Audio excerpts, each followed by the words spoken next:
It's exactly 10 in the morning, so it's a good time for us to start. And let's see if other people are going to join along the way. But we are going to keep it strictly to the time. Um, I can see online we are still just 3 people. Maybe we give it a few more minutes. How about we start at 5 minutes past 10 in the morning? So let's give it 4 minutes and then we just start. Otherwise, I hope you all are doing fine. And yeah, I'm looking forward to this.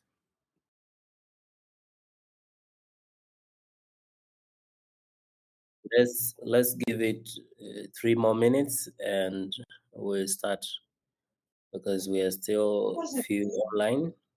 My name is Sid didn't fall that side. Daniel, good morning. We can hear you clearly. Do you want to say hello? We have 2 minutes and then we will start. So, and we want to keep it strictly to the time. We start at 10 and hopefully we'll finish in about 1 hour or at worst 1 hour 30 minutes. Yep. Let's give it 2 more minutes. Okay, good morning. Let's give it 1 more minute and we start right away.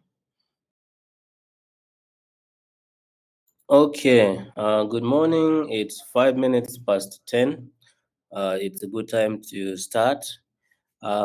This is still our leadership series that we started last weekend, and we will continue probably for 2 more weeks, and then we'll say we have completed our leadership training. And those who finish will actually get certificates. Today we mostly have 3 questions to ask.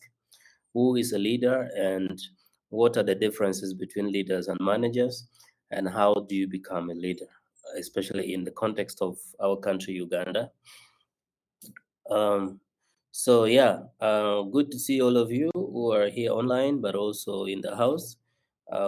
This is supposed to take not more than 1 hour, but in case we run a bit beyond the time, then it shouldn't really take more than 1 hour 30 minutes.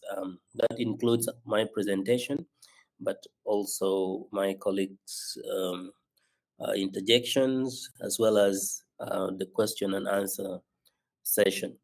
This training is really good, and how I wish you guys were able to share with your colleagues.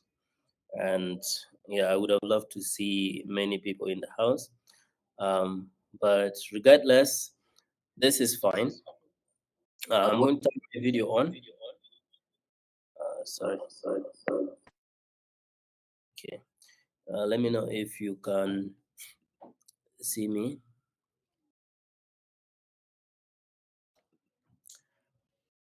You're free to turn your videos on. I've allowed you guys to share your videos.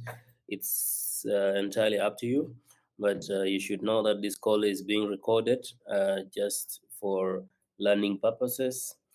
Sometimes we run into internet connectivity issues, so a recording helps attendees to just go back um, and just play things. So I'm going to share my screen now, and you'll tell me if you are able to see my screen.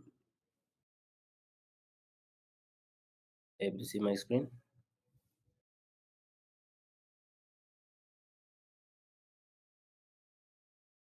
Has my screen come yet?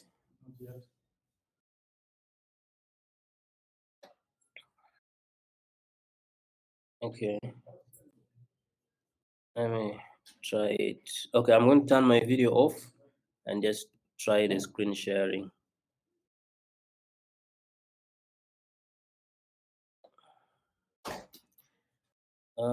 There seems to be a problem with screen sharing.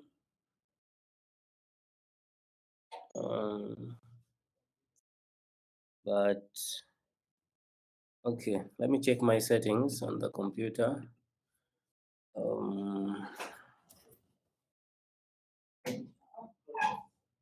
Screen share.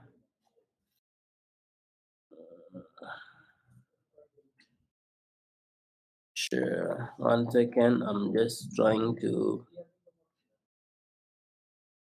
internet window. Oh, okay. Let me try it once again.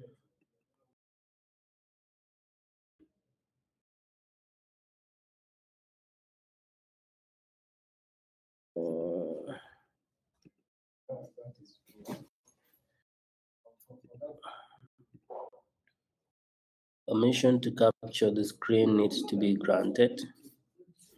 Okay, that's the error message I get. Let me get it done. Capture.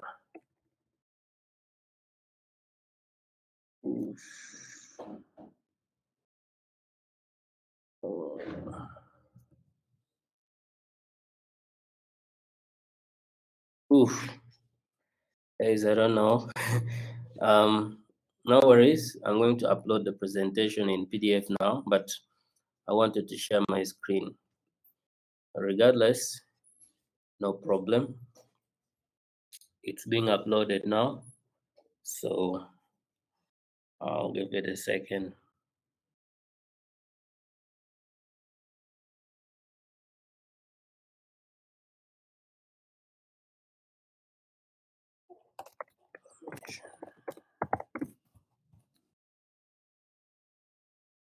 While it's uploading, let me look into this issue. Let me look into icon level, security and privacy. Okay, I think I have it here. Preferences, then I go to security.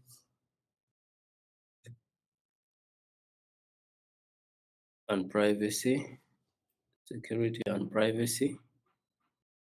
Select screen recording. Okay, let me see. Yeah, I'm going to get it done. And then select screen recording from the left. Okay, and then I'm going to grant it. Okay. Okay, I think it's going to work.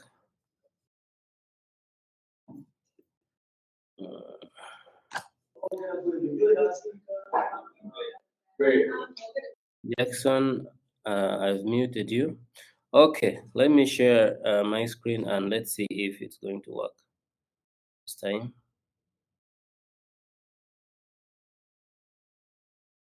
No luck.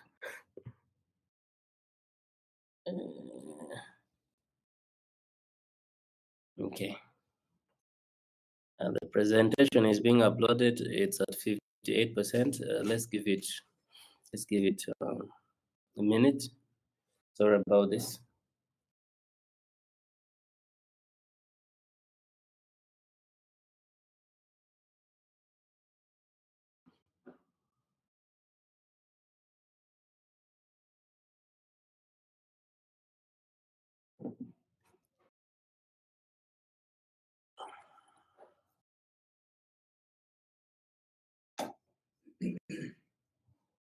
If someone's hand is up,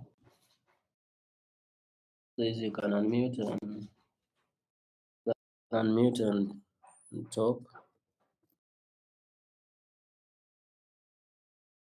Okay. Screen recording.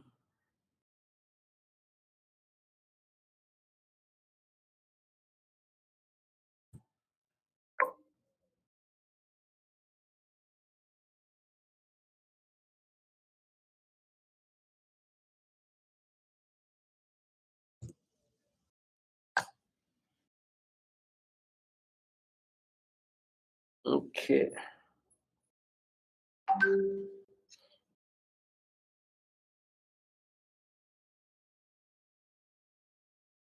Okay, we're almost there. We're at 96.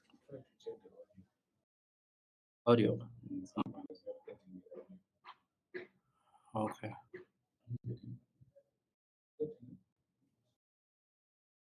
Someone is saying they are not hearing me. I think you need to check your audio instead. Okay, yeah. Here is my presentation, and I think we are good to start. Thank you for your patience. Yeah, so today we would like to define leadership, but also look at the differences between a leader and a manager, and then we'll dive into qualities of a good leader.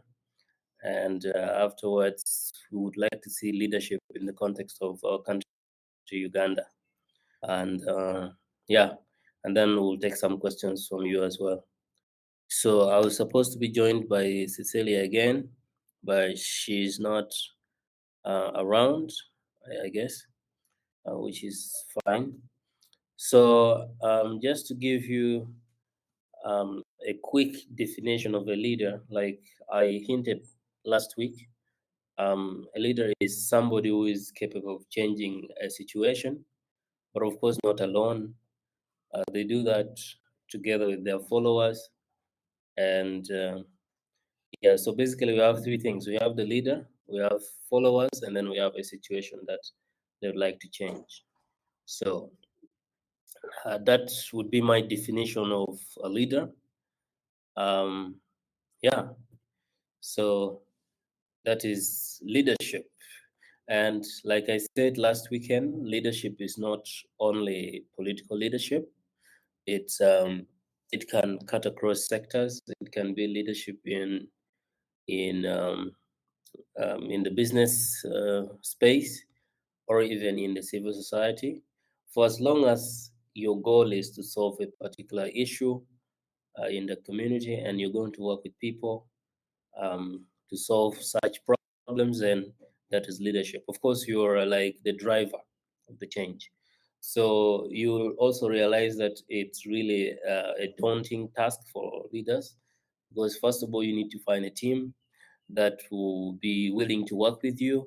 Then, secondly, you have to sacrifice a lot and organize all of the resources necessary um, to um, to like start uh, solving problems. So that is it. So leaders work with goals. So you form a team, and then together you set your goals, which are like targets you'd like to achieve. And in this case, it will be a solution to a problem, to a societal problem. Yeah. So like I said, three key things are important here. The leader, who is the driver of the change, and then we also have the followers, of course. So first is a leader, then second is a follower, and third is the situation that they would like to change. And all of these are connected, right? All of these are connected. So the followers are the people who believe in the issue you'd like to solve, and the issue is really the pain, is the pain. So as you can see, this is the leader, and these are the followers, and that is the problem. Probably it's poverty or something. I don't know. Yeah. So that's how I can illustrate it, and I'm going to share this PowerPoint with you guys afterwards, as well as a recording of this session. So hopefully it will help you. Yeah. So let's go to the next slide and see. So you can see this. This is the leader, and these are the followers. So as a leader, you identify the issue you'd like to solve, and then you work out solutions, brainstorm solutions. Then you mobilize the resources team and all of the support that you need, and then you act.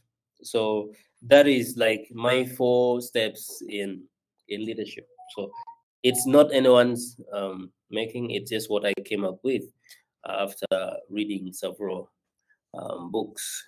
There's a video I'm going to play for you in a bit, um, but that is about leadership. Let me get it here. 1 second. Leadership, leadership. I think I have it here. Leadership. Okay, I have it here. It's going to come to your screen in a bit. We're working with technology, so there can be a bit of a lag. So I hope you understand that. So this is like a cartoon kind of thing, but just pay attention to every scene. It would be kids stuff, but it has meanings really for sure. Are you ready to go? If you are, we are too. So let's go. Okay, come on, everyone. Time schedule. You know what's gotta be done. Move it, move it, move it. Hey, you there. Pick up the pace. You're falling behind. Come on, let's go. Everyone, move together. You gotta stretch a little hands. You. There. Here we go.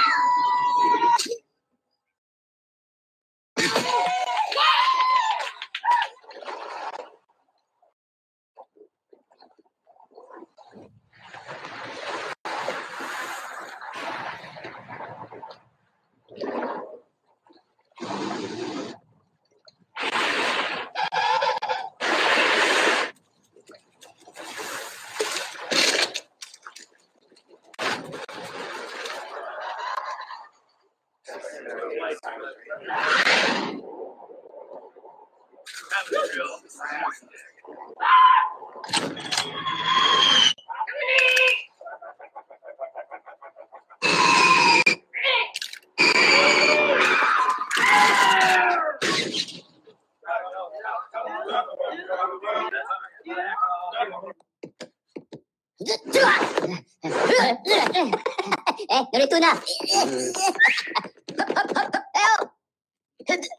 Wimpo!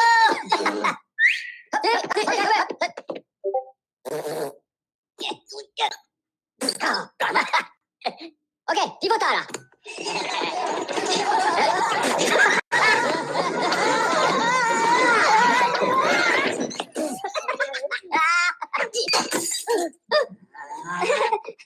Pomelo?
Okay, so uh, welcome back from that video. I hope you just didn't take it as some sort of a cartoon video, but I hope you've taken it as a really leadership video. So let me hear some comments. Jackson, could you? I see your hand is up. What do you think about the video?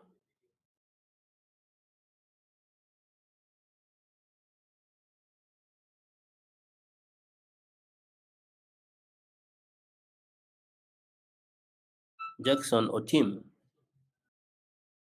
or anyone else, please raise up your hand.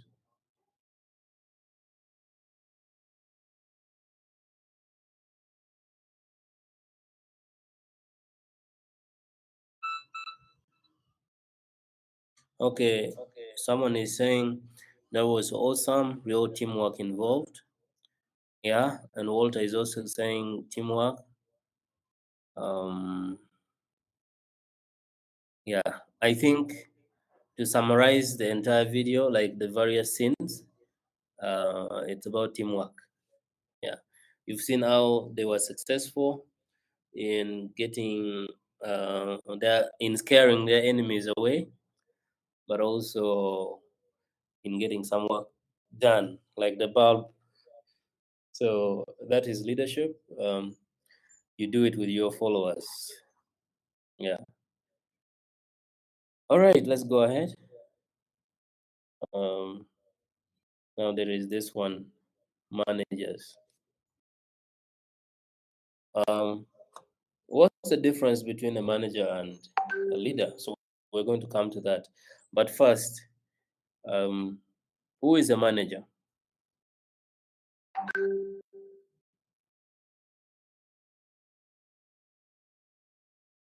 Can anyone try? If you have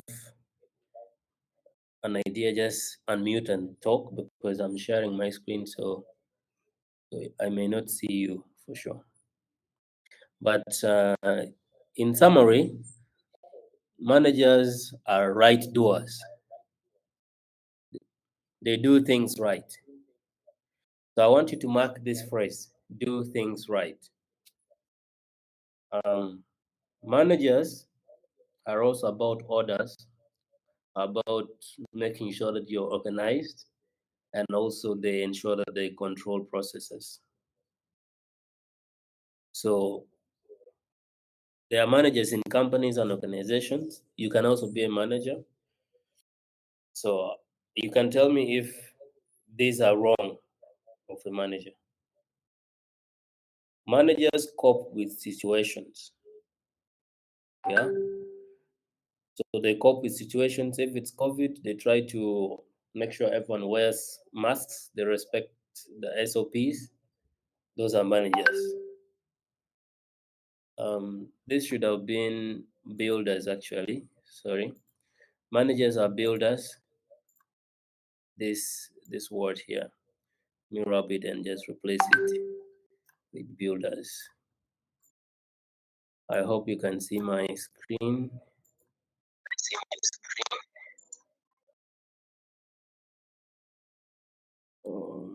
I'm trying to write something. Yeah.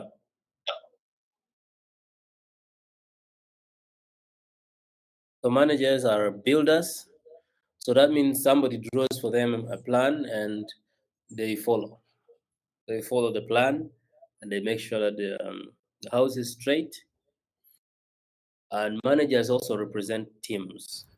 There's a meeting. They represent the organization or the company they work for.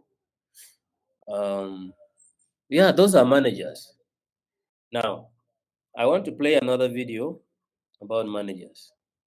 Now, this one is very short. Don't think it's. Let me get it right to you.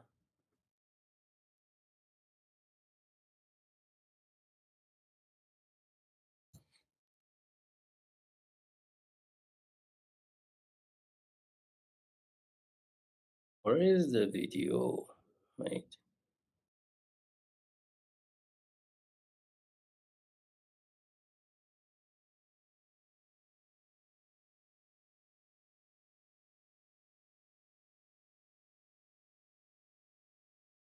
Coming.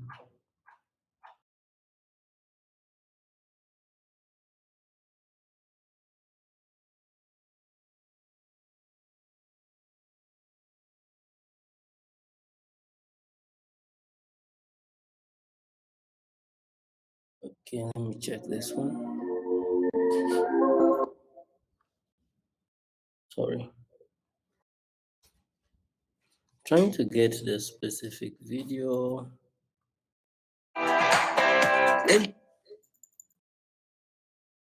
Okay, there is this one coming your way.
So you saw that, right? um, I'm going to play it again. That's like my favorite. It's like my favorite. Just speaking on the money sharing bit, and also who is doing the most work. So pay attention to roles. I'll play it once more, please. This is not for fun, but this is learning. There you go.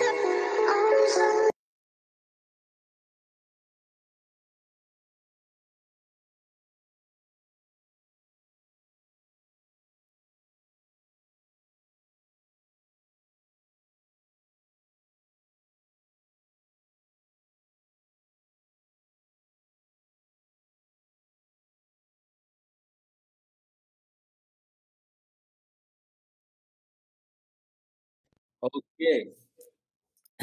Let me stop it now. So I would like to get some comments on this video of the manager. One or two comments, and then we'll proceed. If you are keen. I would love to say that the manager is always somebody who is an instructor, and both the manager and the employees work hard to increase on the boss.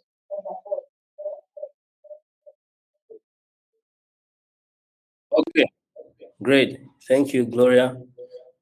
I think, yeah, the employee and the manager do something for somebody.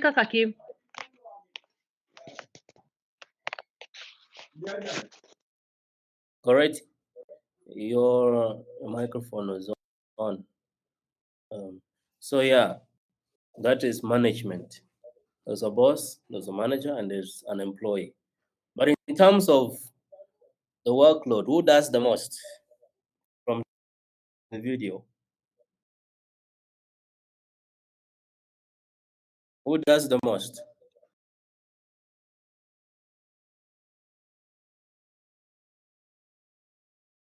Question, go ahead. Well, I see that the employee does a lot of work compared to the manager, and then the boss just sits around. That's right. So from the video, you saw what happened. So the boss kicked some money down, and the manager is telling the employee, "Please work hard. I'm going to give you some bonus if you if you hit the target." Yeah, and this guy is like a robot. He's pumping something. He's pumping, and he gets tired. So the boss is somewhere on top, just watching. So that is management. So you can now clearly see that management is not leadership. They are like different things. We are going to see the differences between a manager and a leader shortly. But before I move forward, does anybody have a question? Any questions until now? Okay. So now let's look at this. I made some bullet points. Of course, we are going to share with you this presentation. This is the leader, and that's the manager. And after you've studied this, I'd like you to tell me which one is closely a description of yourself. Is it the leader or the manager?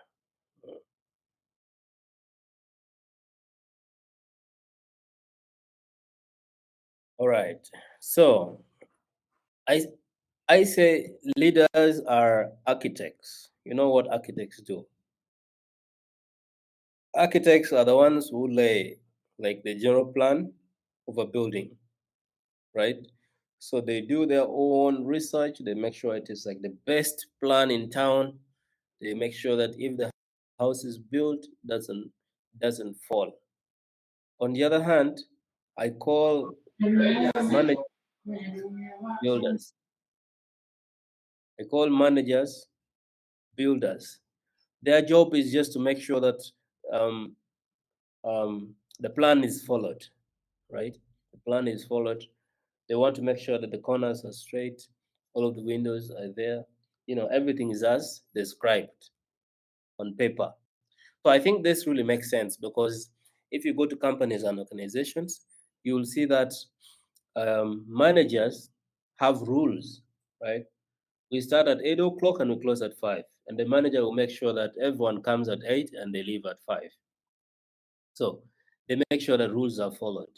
So everything is as described on paper. They will, from time to time, read to you your roles and responsibilities, and they'll remind you this is what you're supposed to do. So make sure that you do it. They wouldn't care about you going an extra mile, right? So they want it done exactly the way it has been planned by the boss. So that's what managers do. Like you saw in the other video, the manager was instructing the employee, please, please, please, because the boss is waiting for something, right? Now, I call leaders as people who cope with change. But on the other hand, managers cope with complexities. So now here's the difference. Leaders care about changes, right? For instance, there is a problem, let's say it's the pandemic now. Leaders would do everything to make sure that this situation is contained. They will go an extra mile, they'll do research, they will fail, they will wake up again. That's what they would do. They cope with change and they also accept changes. They will accept, okay, now this is a health emergency. We accept it, but we have to do something about it. On the other hand, we have managers or being people who look at, oh, this is really complex, so we need to do it We need to come up with a tougher way of doing it, but it's still doing the same thing, but just a different way of doing it, right? So you will see that managers really care about doing something, but leaders are actually change makers, right? So they want to change the entire situation.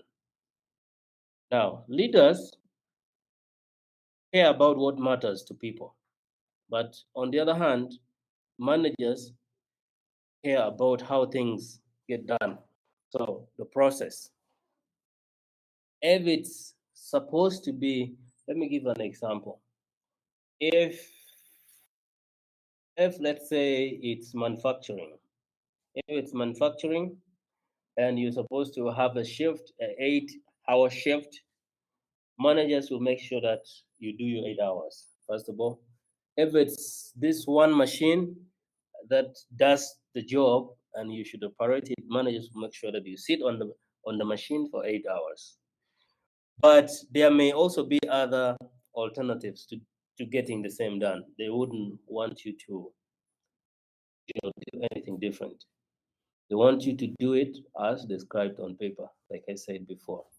So now, but leaders do what matters to people. So they'll do their research and they will say, okay, now this is the burning issue as of now because it matters. They'll put the other things aside. They'll put the shift aside. If they have to go beyond the 8 hours, they'll go beyond the 8 hours. If they have to end early, they also have to end early. If there's another machine that they think can do things better, they would also introduce that. So leaders go out of their way to make sure that things are done as desired by the people. Now, this is really interesting. Leaders do the right thing, but on the other hand, managers do things right. I don't know if you get the difference between this. Can anybody just tell me? Doing things right and doing the right thing. Leaders do the right thing, managers do things right. If somebody can just unmute and give us this distinction, then I would be very happy. Mary Goretti, do you want to try?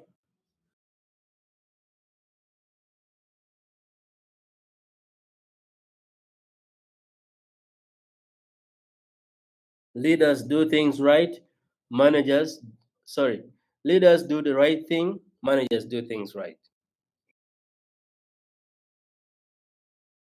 Okay, not to waste time, Walter, please unmute and talk.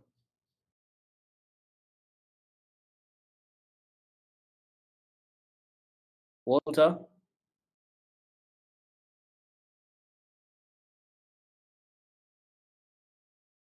Walter, we've seen your hand. Yeah, unmute. You're muted. Yeah, go ahead. Good morning, Joel. Good morning, everyone. Morning. What I think is that to do the right thing means to make choice among possibilities in favor of something that collective wisdom for humanity knows to be the way to act. What I think to do things right is to carry the meaning of efficiency, expertism, and the effectiveness of doing things. Thanks. Thank you, Walter. I really appreciate, and I think you've summarized it. Patience, please. According to my own understanding, to do things right as a leader, what I can say is they do things right using either solution A. If it doesn't work out, they go to the next B, then C. Like they gather all information around to do the things the right way. Then comes to manager, do the right thing. They go with one specific decision that has been come up with, like with the whole board. They want to do that specific thing. That is what I can say. Great. This is beautiful. Anyone else? So yeah, just to come in, I think you two have really summarized it. To do the right thing is to look for possibilities, to look for is like to innovate. That's not what I can say. There's a problem, and you want to do something to solve the problem. So there is no predetermined way of doing it. You're going to come up with your own way, right? That is doing the right thing, and that way also has to favor the people you lead. It has to be as people want it. So now, on the other hand, managers, they go by the books, right? They have things written down and they'll be like, okay. So in other words, managers are like robots. Robots do things right. If you say, okay, kick this, to kick it. It wouldn't think this is a boss, this is an employee, this is a house. It will kick it. I don't know if you guys have seen robots. So that's how they operate. They are like programmed. They're like computers. Yeah. If you click it, you do something. So managers are like that. They do as the boss says. But on the other hand, leaders do the right thing. They will question, is this really the right way? Then if not, they'll innovate ways of getting things done. I hope that is clear. And I was really happy that you guys were able to like see the differences between the two phrases that many people would think are actually the same. Okay. Someone is saying there's a lot of feedback.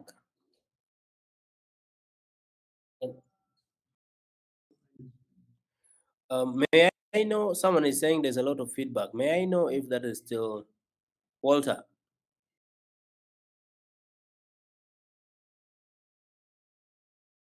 Okay, Jenny. Can you hear us clearly? Is there feedback?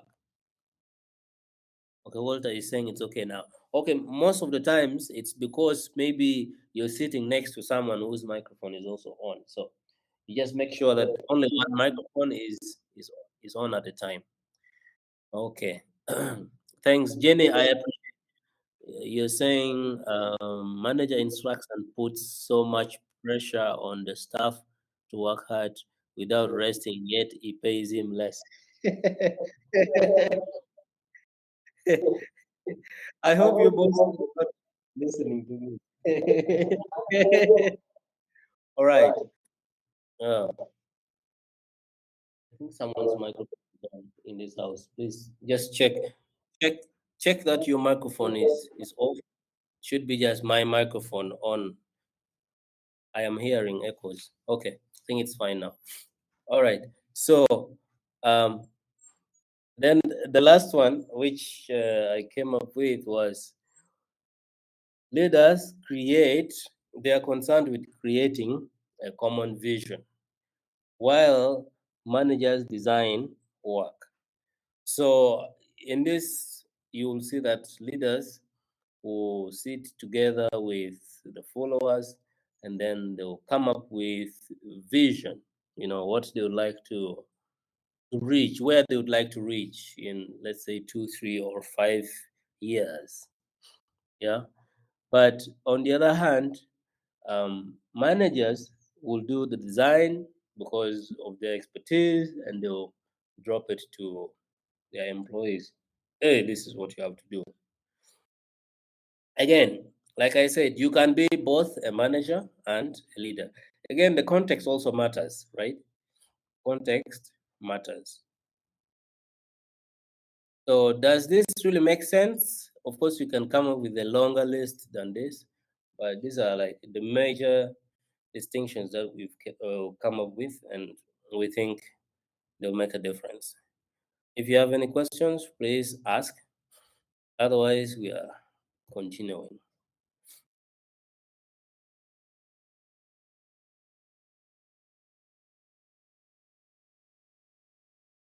Now, there is this question: are leaders born or acquired? Okay, let me hide it. I want to get your answers first. Are leaders born or acquired? You can type in the text box, in the chat box, but you can also just unmute and speak.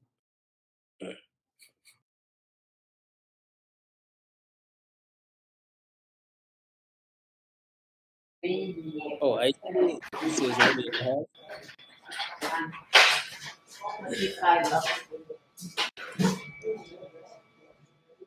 Walter? Yes, Walter? All right. Good morning. Yes. Morning. Yes. You can hear me? Loud and clear. Hello. Hello. Yes, we can hear you. Please go ahead. Okay. Can hear you. Let me check it out. You can hear me now. Yes. For me, leaders are not born. Leaders are made. You can Okay. hear me now. Yes. Leaders are made. Hello. Can you justify Yes. your argument? Can you justify that? Walter, why do you say Oh, so? that's a good one. Yeah. Okay. Okay, why do I say so is that while many leaders possess the traits that come natural to them, these traits can be obtained, but remember, leadership calls for mentorship and experiences among the best ways to develop leadership capabilities. That's what I can say for now. Oh man, I think I like your thoughts. Any other person?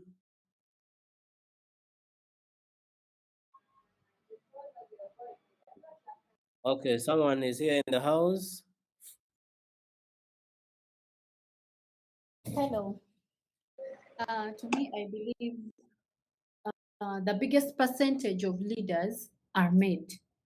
And then the smallest, of course, let's say like 30 or 20% of the leaders are born. Because usually, some people start when they are very, very young, and you ask yourself, how do they become leaders? I believe those are the born leaders. And there are some of us who start after we have grown and we feel like, yes, I can do this. So what we put in is what makes us leaders. Even if you are born a leader, there is something that you have to really do, so that's what that makes you be defined that you are born a leader. You keep growing up a leader, you understand? Or you grow up and then you start making a good leader. Actually, even those born leaders go through something that defines them as born leaders. I don't know if you understood. Yeah. So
sorry guys. We got a problem here. Had a problem with the internet. Okay, power. Another problem with power, but being being worked. It's being worked. Yeah. So I was saying, I know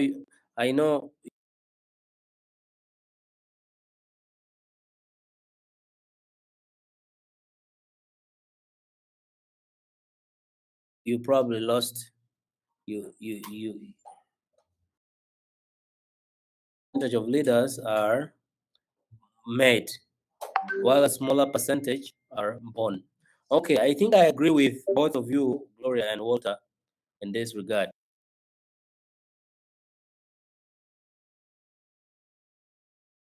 Let me see my slide.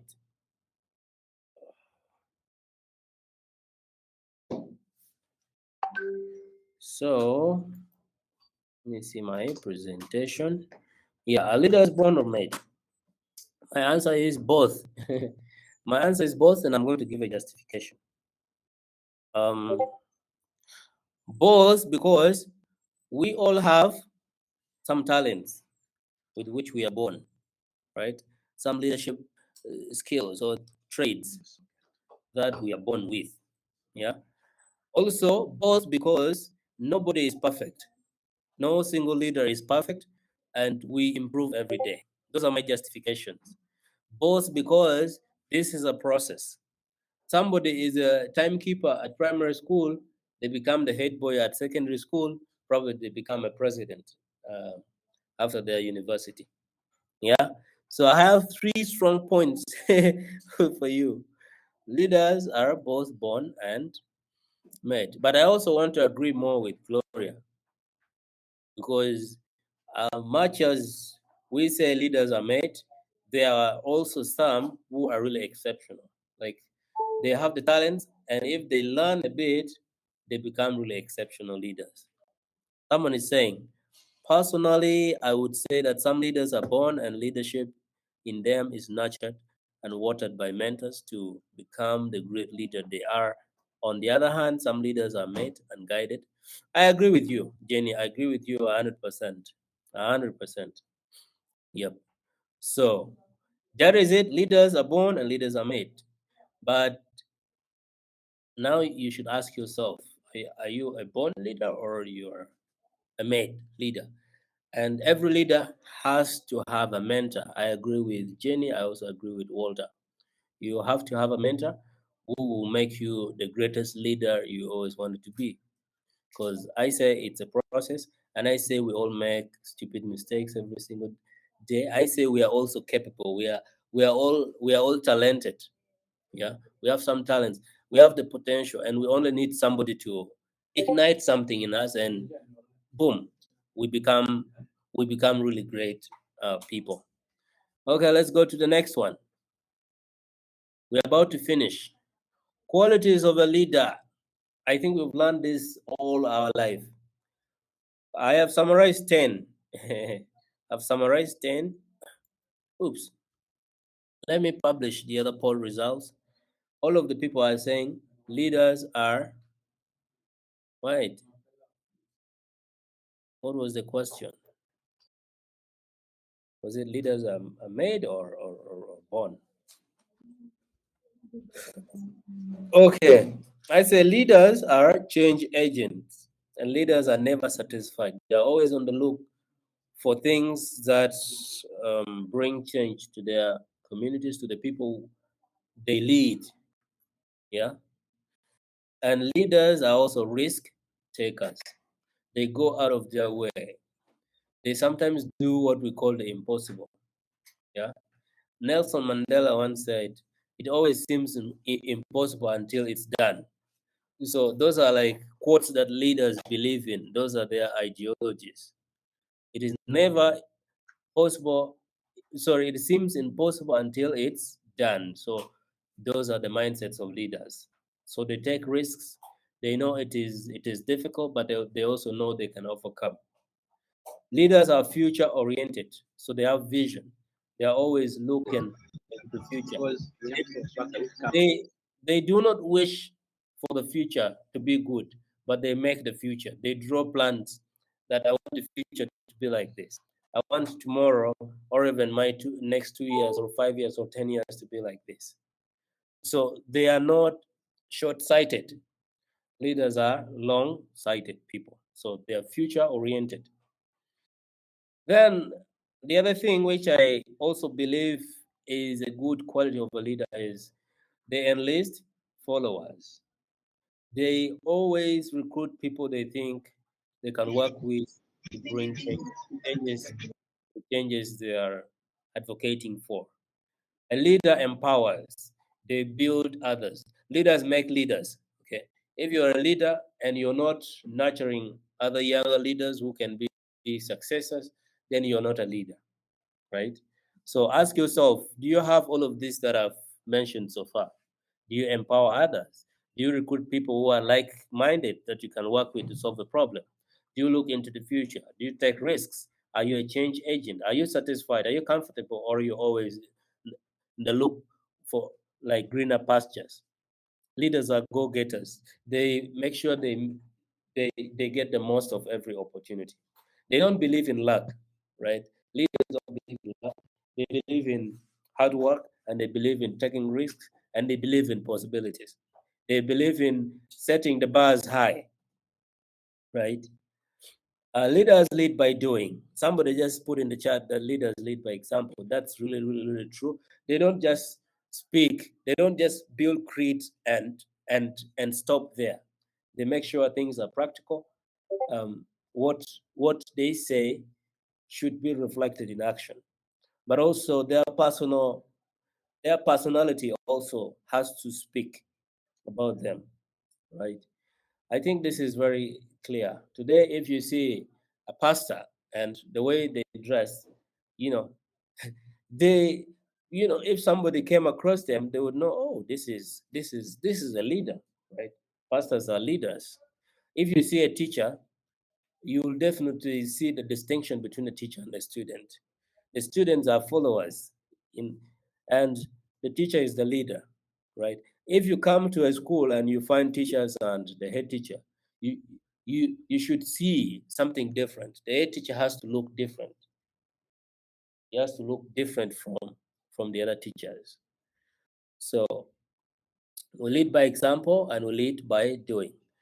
Then the other is we recognize contributions. If we are leaders, we recognize contributions from other people. We listen more than we want to be listened to. There is what we call the 7 Habits of Highly Effective People by Richard Cody. I like that so much. You guys should look it up. It's all over the internet. There is this habit, I think it's habit number 5. It says, seek to understand than to be understood. So leaders seek to understand first. If you've come across a scene on the road, people are beating somebody, you don't just join in the beating. You need to go and understand, why are they beating this person? Is it justified, right? So mob justice normally they don't really seek to understand. So leaders will seek to understand first. And also, if you are really a leader, let's say I am the teacher and a student has approached me, a really bad student that has a really bad record and is in the bad books of the school. But this student comes to me and says, I want to talk to you, teacher. I want to talk to you. And then because you already have this predetermined perception of the student, you're like, what do you want to talk to me about? Go away. So that is not leadership, right? Leadership means seeking to understand first, then to be understood. I like this. And I think I'm going to organize a session just on the 7 habits of highly effective people. It's awesome. If you master all of the 7 habits, you're going to be an effective person. It's a book that has sold, I don't know how many copies, but it's like one of the best sellers I've ever known. I had a hard copy of the book. It's such a big one. I got it from the Young African Leaders Initiative training in Nairobi by the U.S. Department of State. It's a book that you'd have to pay so much money just to get. Now, the other one is leaders celebrate accomplishments. So if somebody has really done something amazing, you say, oh, well done. Oh, excellent. Keep up the good work. So they motivate their followers, right? They don't steal credit from their followers. I believe managers like doing that. An employee has come up with an innovation, the manager wants to take credit, right? The boss wants to take credit.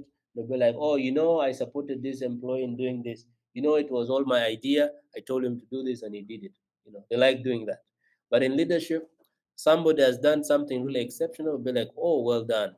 Sometimes you even give them tokens, but it doesn't have to be tokens. Even just the verbal praises really matter. So I call it celebrating accomplishments. And as Kektil, we also have what we call the 10 habits, 10 points of leadership. And we have vision, passion, ethics, equality and respect, good governance and management, vision, compassion, personal presentation, team building, and measurable achievements. Let me just explain this briefly. Mission, I don't know if somebody can distinguish between mission and vision. It normally confuses so many people. But the mission are like the objectives, that they are like the strategies that you lay down to reach a particular point. And that point is the vision, is where you see, right? So you'd see that the mission has all of these steps. Okay, we want to build a house in 2 years. So our mission would be make sure that we have the land. Secondly, we make sure we gather all of the materials, we have the money, we have the builders, we have the plan. That's the mission. So it's like the whole strategy that you'd like to employ to arrive at a particular point. And that point, I call it the vision. It is where you see yourself in, like, say, the next 1, 2, 5, 10 years. Passion is like what drives you to do something. I am very passionate about leadership. That's why I am, I'm giving this training. Somebody is very passionate about education. That's why they are teachers. Very passionate about computers. That's why they are always on the computer. So I think passion is like the bottom line of success. If you're not passionate about what you do, you'll not give it your all. You'll not give it, all of your time and attention. So it doesn't come out nice, right? Then ethics, leaders are ethical. Ethical, I mean, they respect morals. They also follow the rules. They're also kind. Like, let's say in our context of Uganda, ethical leaders are the ones who are not corrupt, are the ones who are inclusive, they don't discriminate, they are accountable, they're respectful. Those are ethical leaders. So ethics, very important. Equality and respect. So I also believe that leaders, and as Kektil, we believe that leaders treat people with equality. They don't care about your age, your gender, your sexual orientation, your geographical location, your skin color, your size, your height, your educational background, your economic status, etc., etc. So they will treat people equally. And the Global Kektil Program actually now operates in 110 countries. We are in even some of the countries people would call like the hardest to reach. Afghanistan, we have people from Afghanistan, people from Pakistan, from India, from China, from Venezuela, from, of course, not from North Korea. But what I'm trying to mean is leaders treat people with, they treat people equally and they respect everyone the way they are. Then good governance and management. So again, that is ethical. But I think good leaders of today are the ones that good governance practices include fighting corruption, include embracing gender equality, include getting rid of discrimination, includes accountability, etc., etc. Listening to the people, includes some, freedom of speech and expression in the country. So that is good governance. Vision, I've already explained that. Passion, your kind, that is passion. Compassion. So maybe you can volunteer your time, you can help the poor, you can extend your skills to help somebody who doesn't, someone who needs it. That is compassion. Personal presentation. Leaders can speak about themselves, leaders can present themselves in the best way they can. In terms of speaking, in terms of the way they dress, so that you can really, I don't know, I really like the way President Trump is okay. This is controversial. That's just me. That's what I'm saying. If you watch President Trump speak, I like the way he speaks. You know, he can speak for an hour. He can speak for an hour, and he doesn't even write anything down. He doesn't even write anything down, and the way he speaks, he connects his words. You'll be like, wow, there is a leader in this person, right? He may not be your favorite leader. I'm sorry, but there are people that speak, and then you can really admire the way they speak, right?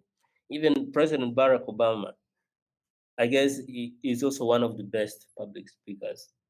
You know, who else is the best? If you watch documentaries, I think you'll actually know this. There are people whose jobs are just to document stories, and journalists who are really good. Just their choice of words, just the way they change their tone, can be mind blowing.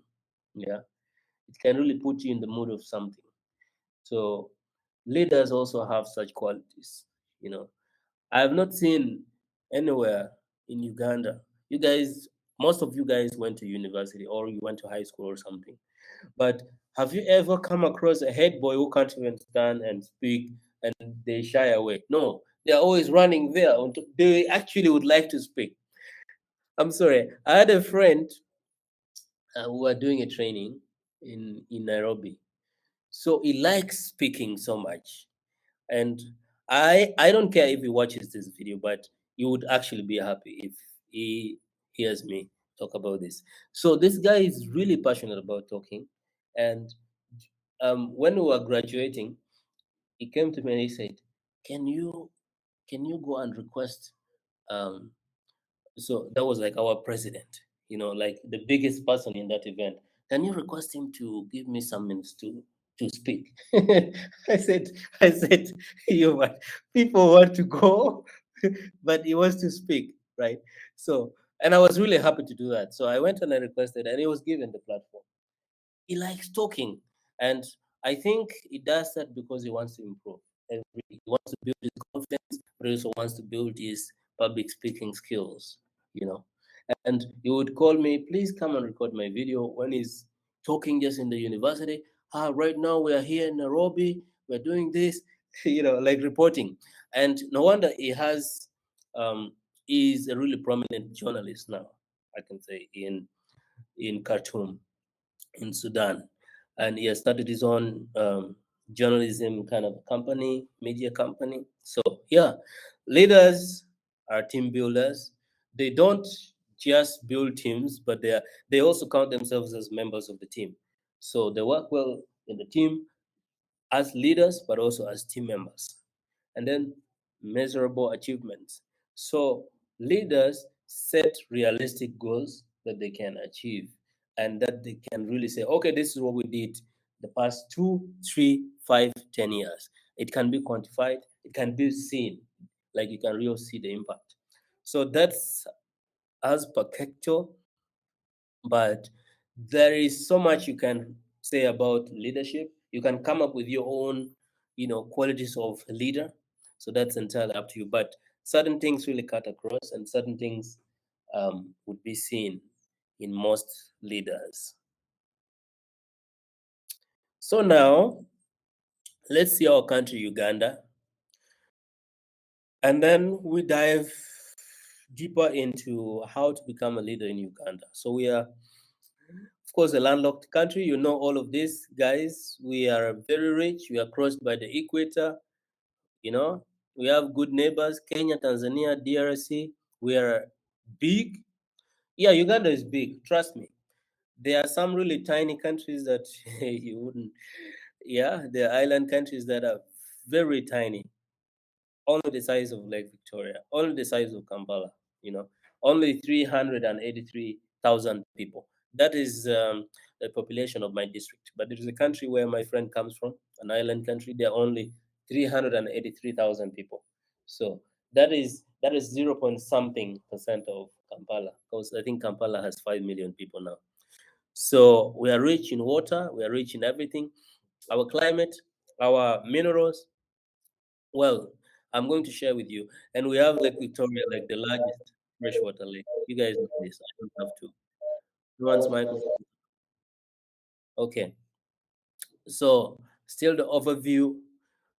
We have really some great landmarks. Mount Story, the equator is also there. Um, volcanic mountains and stuff. So our history is quite interesting.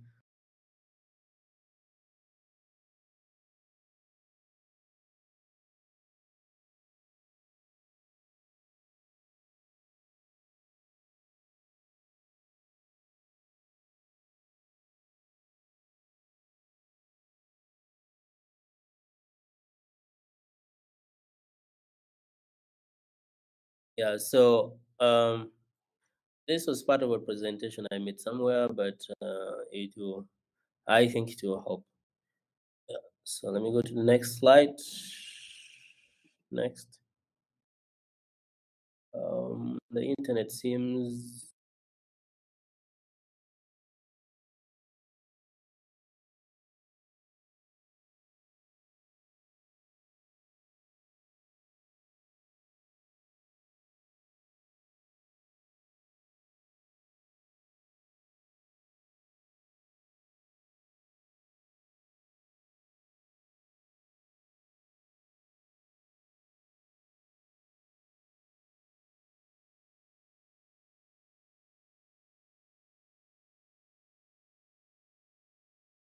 Sorry.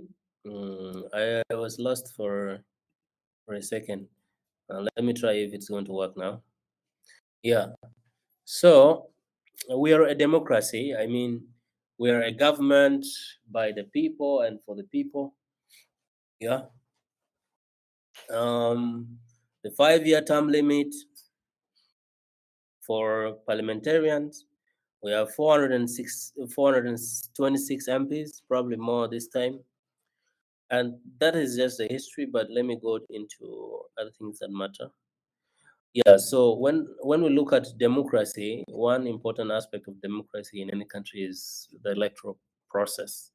So if you look at this, I put this together just so you can know like our electoral history. 1962, we had the first election. It was called the Uganda National Assembly election, in which there was a merger between UPC and the Kabaka Yeka, the the KY, and that led to President Obote becoming the first prime minister. 1980, there was a presidential election, of course, and that was contested by President Museveni. So Obote won in the 1980, and then Museveni went to Bush. 1986, he became president. And in 19, so there was no multi-party system until then. So 1996, there was an election that Museveni won. 2001, now most of you would remember this. I think most of you were there. So we had the multi-party election. No, that was 2006. But in 2001, it was still Museveni and Kiza as like competing for the same party. 2006, that was when we had a referendum. I think it was 2005. We voted that we should have multiple political parties. So 2006, basically came. 2011, it still came, he lost. 2016, it still came and he lost. And 2021, several other people came. So, and the most recent one, you guys can see in the photo. That photo speaks for itself. I don't want to get into that. Yeah, so that is not the end of my presentation. There is another presentation here. Very important. Give me a second. I'm uploading it just now. 1 second. One sec. Yeah, but we are just concluding now, so don't worry.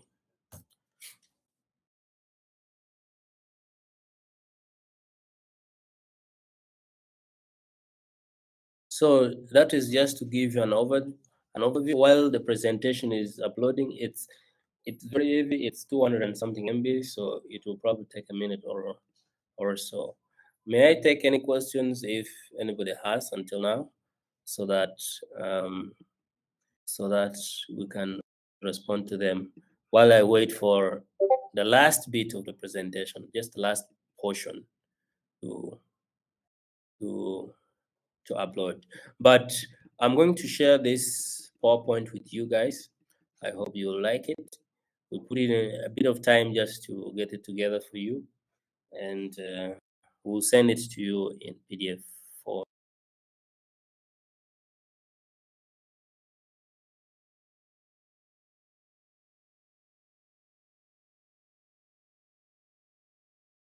Okay, manage presentations.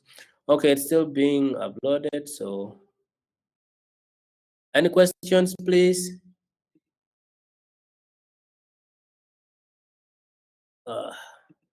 Okay, let me try screen sharing and see if it's going to work. Seems needs to be granted. I don't know why this is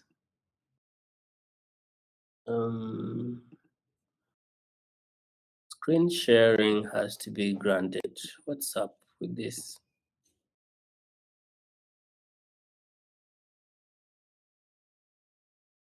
Okay, no worries. I'm going to open it just for myself, but I can share with you also later. Because I want us to look at, we've now seen the history of our country. Now I want us to look at some of the leadership challenges that we have. I'm not going deeper into anything because let me see. And did we talk about our economy? Yes, our economy is really growing, and we've been growing at least 4%. Mostly would be at 5-6% per annum. Our GDP now is at least $27 billion, and our labor force is growing. By the way, we are like the second youngest country, and I think in the whole world. The first is Niger in Western Africa. So we have the youngest population, and our labor force now is 15.84 million people. And agriculture dominates. At least 72% of the population are engaged in some sort of agricultural activities. And of course, we have, because of our climate, we have good soils, we have rainfall, we have other minerals as well, oil, copper, gold, etc. I'm going to share this bit also with you. And but unemployment still skyrockets in Uganda, and with COVID, it has been worse. I think we've lost 3 million jobs. So if we have 15.8 million people working, then we've lost 3 million. So that's a sizable number of people not in jobs now. 21.4% of Ugandans are below the poverty line. So that means we are still 21% poor. So only 79% are, able to afford like at least the 2 meals a day, or use at least $1 a day. That is how to describe it. So much had changed, but also just economically, we had revived our airline, which went dormant several years ago. We import so much, 17.4% from China, 13.4% from India, 12.2% from the UAE, 7.9% from Kenya, Japan 6.4%, Saudi Arabia 6.3%, Indonesia 4.4%, and South Africa 4.1%. So those are our major import destinations. But we also export so much of our coffee. Of course, our coffee goes across the world. I don't know which countries buy the most of our coffee, but yeah, that is what I can say. We are very dramatic as well. We are always on the news, and most recently, I think it was because we kept schools closed like the longest in the history of COVID-19. So no another country beat us in terms of closing schools. So yeah, so that is one, and of course we also, by the way, the other thing is we have the youngest rapper. That what's the name? There is a 7-year-old who is and is fresh kid, fresh kid. Yeah, those are things that we take credit for. And we were also ranked the best English speaking country in Africa. That was in 2019, I think also 2020. So those are the things that we are proud of. And we are, of course, crossed by the equator, big news. But also in parliament, we made news when there was, kickboxing in parliament in, I think, 2019. So that was also over the news everywhere. So, and we have one of the longest serving heads of state in the world that has been there for, I think, more than 35 years. So globally, we are known. Yeah. So Uganda's biggest leadership challenges are corruption. We rank 149 out of 193. If you bring almost all of the countries in the world, we are number 149 in terms of corruption. So that's according to Transparency International figures. So we're not doing so bad. We are almost the worst in terms of corruption. So let's see the countries that are like least corrupt. Least corrupt countries. Denmark is number one, New Zealand number two, Finland, Singapore, and Sweden. So those are just the top. And now, now from behind, where we are very close, we have South Sudan.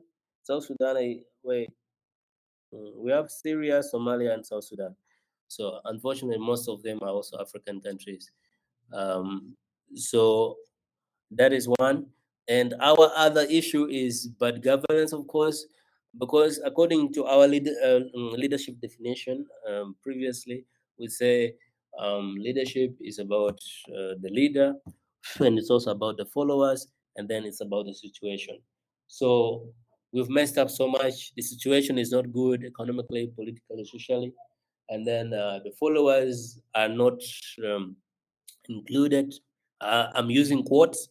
I don't want to be the one to run out of the country tomorrow, but those are the things that we failed. But governance, torture is widespread, corruption is widespread, gender inequality is also a big one.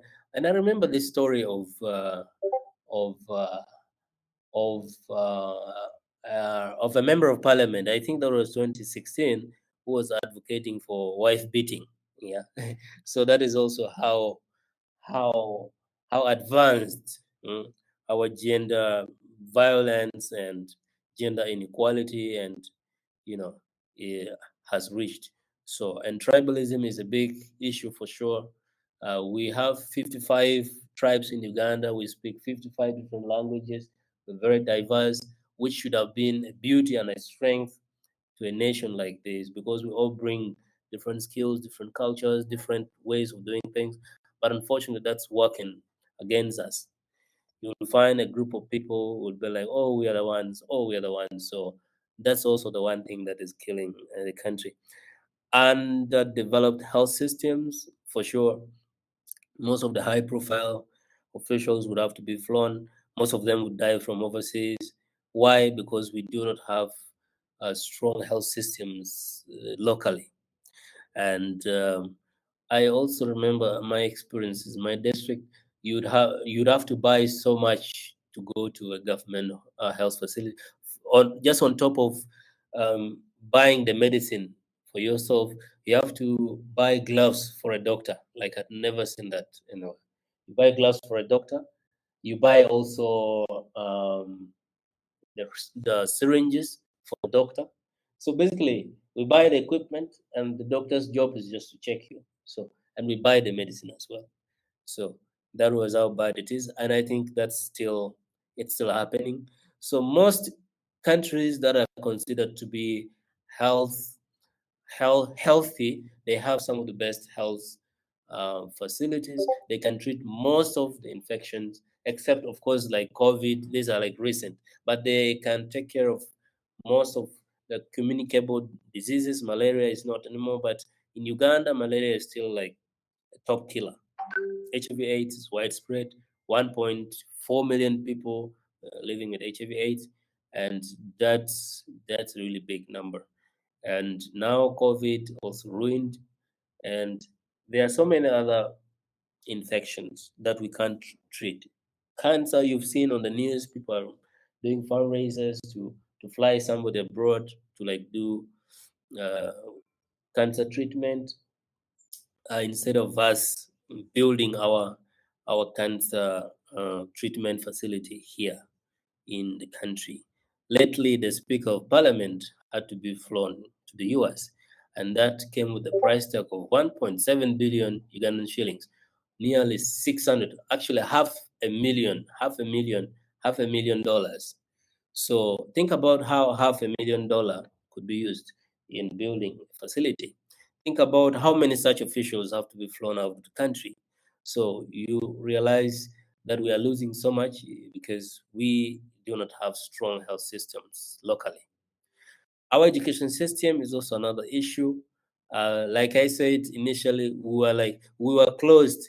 We're like the longest closed in terms of schools, right?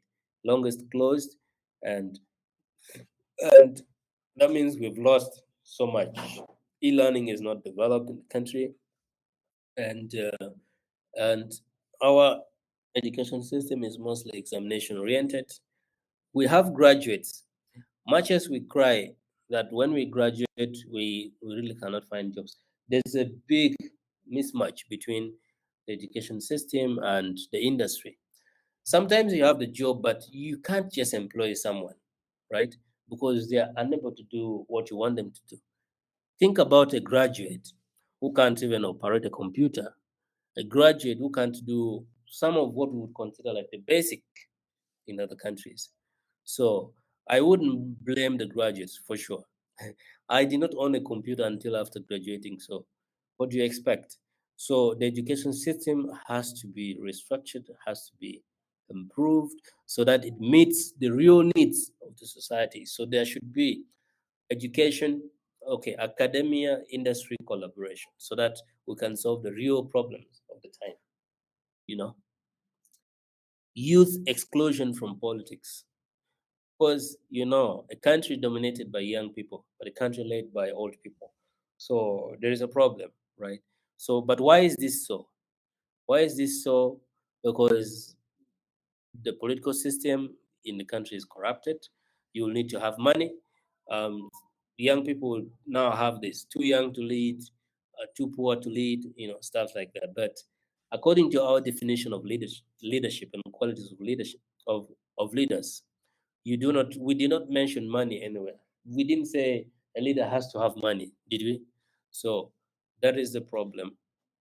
Unemployment, like I said, of course, 9.2%. That's really high. So that means if there are 100 people, at least 9 wouldn't have a job.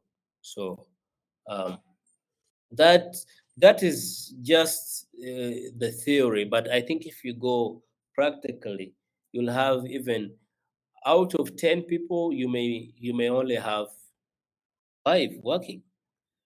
Yeah. So, and I think those figures are also from several years ago. So it may not reflect what we see today, and with COVID and everything. So it must have really gone worse. And Uganda is also known for having a large informal sector. The informal sector are like things that we do, but they're not recorded anywhere in the economy. Like somebody carrying luggage downtown, what they do is not really reflected anywhere. But the informal sector is really, really, really big, and it pours at least 20% into the GDP. So it's quite important. So it's hard to document such informal activities. There are freelancers, people who just do their business on WhatsApp. You can never track them. they don't pay taxes, you can never have their records. So they are not in any sort of a labor union or anything. So that's also another problem. And now, environmentally, we also have a large-scale environmental damage. Of course, um, we've lost at least 15% of our green cover since 1950. So that is really really really bad. So young people, you guys who are actually our focus. Why young people? Because you're energetic, you are creative, you have the energy. Um, you are also, you're like the majority, right? So we have so many reasons to actually say young people in Uganda. Young people because we are living longer. So there is the paper versus action. Well, we have the papers, we have things on paper, but we do not do the things. Well, of course, we are underrepresented in the political system, and we also fear to join leadership because of the corrupt um, political system. And we say we are too poor to join politics or too young to join politics. Politics is for the experienced, jobs are for the experienced, such kind of narratives. Yeah, you know. But also young people have ignorance about civil rights, about human rights, about what they're supposed to do really. That's why I said there are like some other instances where you are looking for somebody but you can't really find that person. Right? You want young leaders to come, but you simply cannot see a leader in the youth, based on what they do, right? Based on what they do. So, and in the end, we are a frustrated and excluded, lost generation. So that's now what I can say. Thank you for listening, and I hope this was helpful, and I hope you've learned something. We'll continue our leadership series next weekend. And if you guys have any questions, please ask. If not, I would beg to stop here for today. Thank you for the time. And it was exactly 1 hour, 30 minutes. So I think we try to keep it to the time. Any questions? If not, we close at exactly 11:37. Sorry, 11:38. I'll stop the recording unless there's a question. So you'll see that you need to do research. You need to read. You need to write. You need to speak. Yeah, and you need to listen. Very important. So that's what I can say to you, Patience. I don't know. Can you respond to me if that was helpful, or if you needed further explanation? Thank you so much. That was more than enough. Okay, great. So it's also a call to action. From today, are you up to date? Do you know what has happened in Uganda just yesterday, or even a week? Some people don't really know what happens. What happens? You know, I personally don't have time for TV, but I have time to read the news, and I have several news applications because I want to get different perspectives of stories. There is also the bias kind of reporting in the media, so you want to compare perspectives. You want to get different perspectives of of things. So, patience, get your news applications right on your phone or your computer. Rethink your reading culture. Rethink your speaking. If you're not confident, it's high time start practicing. You know, stuff like that. Because you want lead, even in the smallest unit, just the family unit. You've seen if the father is somebody who really doesn't talk so much, is just quiet. Leadership doesn't. It's quite hard for them. Even kids start to play with you when even they are not 18, they're already playing around with you. Your followers, actually, you don't have followers. You become a follower yourself. You know, you've seen this for yourself. So you want to be exceptional. And when you speak, people should see something in you. There is sense in this. This person listens, and then when they speak sense. You know. Yeah. Any other questions? Any other questions? And Sime Prudence, Welcome. Thank you, Patrick. Yeah, Walter. Any questions, guys? Otherwise, we close. Thank you, Patience. Thank you, everyone who has come. And the next time we have this, please share this with a friend. These are free trainings that we give you, but you'd have to pay for them to get them elsewhere. And we also give certificates to people who attend. So I know this is because some people have written us, we have internet data and stuff. But now think about paying tuition, like paying a million shillings to do a course like this, and then spending 2,000 just to buy internet. So I think it's how you take it. So some people have written us, but can you give us data? Then I say, but we didn't ask you to pay tuition. Yeah. So thank you, guys. Thank you for the sacrifice, for the time. Goodbye and good morning and good day. See you on Saturday. Bye.